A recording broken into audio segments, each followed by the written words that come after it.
अभी मैंने आपको बताया कि धारणा यदि गुरु हो, धारणा को गुरु कहा जाता है या गुरु के माध्यम से धारणा शक्ति अपने आप में पुष्ट और प्रबल होती है। क्योंकि धारणा शक्ति के लिए जरूरी है कि एक बहुत बड़े नाले से आपके छोटे नाले में जल प्रवाहित हो, जहां ज्ञान का विशाल भंडार भरा हुआ है। उस ज्ञान के भंडार में से ज्ञान आपके पास प्रवाहित हो।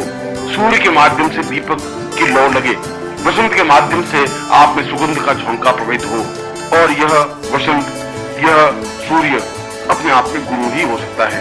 जहाँ ज्ञान का असीम भंडार है, जहाँ साधना की पूर्णता है, उच्चता है, श्रेष्ठता है, दिव्यता है और अपने आप में परिपूर्णता है। इसलिए जहाँ ध्यान के माध्यम से आप उस स्टेज पर, उस स्थिति पर पहुंचते हैं, तब ये जरूरी है कि आपके सामने वह गुरु हो जो इस प्रक्रिया में अपने आप में पूर्ण संपन्न हो, जिसकी कुंडलिनी जागरण हो, जो अपने आप क्रिया योग में दक्ष हो, जो सिद्धाश्रम में पूर्णता प्राप्त किए हुए हो, जो तुम्हें ज्ञान चेतना दे सके, जो तुम्हारी उंगली पकड़ करके इस धारणा शक्ति में पूर्णता और प्रबलता प्रवाहित कर सके। तब गुरु अपने ज्ञान चेतना के माध्यम से आपकी धारणा शक्ति को प्रबल और पुष्ट बनाएगा।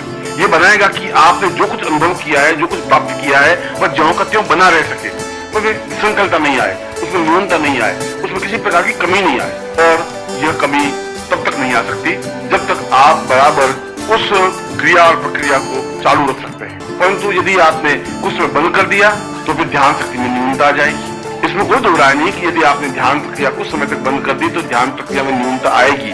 आप ब्रह्म देह से आप वापिस ऊंचे की स्टेज पर वापिस इस स्थूल देह तक पहुंच जाएंगे।